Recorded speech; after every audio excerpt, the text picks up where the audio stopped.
back more than half a century ago when I was right in that awkward age between preteens and teen. I went for a camp out over the weekend with my scout troop.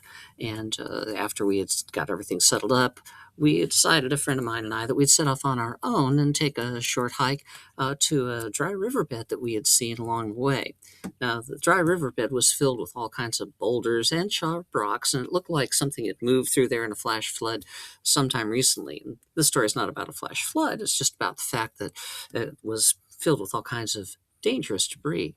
And on the other side of it, from where we were standing, there was a rock wall that went up that was like the rock walls they do climbing today in kid play areas.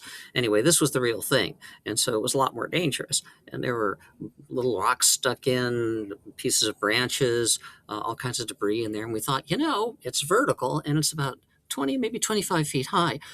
We can make that. Let's give it a shot. So we decided we would climb up this rock wall and get up to the top and see what was on the other side, because the whole area was this long cliff and that was the only way to see. So we gave it a try. We went over and we started climbing up. We got up maybe about 2/3 of the way towards the top. And as we reached that point, we paused for a moment. And then I heard my friend over on the side shout, "The rock!" Okay, now I didn't know what he meant by the rock. I mean, I thought maybe something was falling. I didn't see anything falling. And at that point, I said, maybe he's talking about the one I'm standing on. So I had my right foot on this one rounded boulder that was sticking halfway out of the cliff, and just about that big.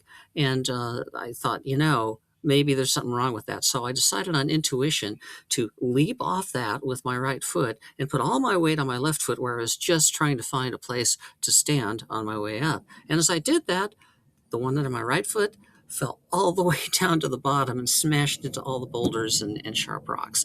So my kids, my grandkids, everybody that's alive today as a result of my decision to do that, and my friend having the presence of mind to be looking over there, see the rock and shout those simple words, "The rock," not like "the rock under your foot is about to fall," "the rock." Okay. And when that happened, we decided about 2/3 of the way up. I'm pretty sure we didn't go over the top.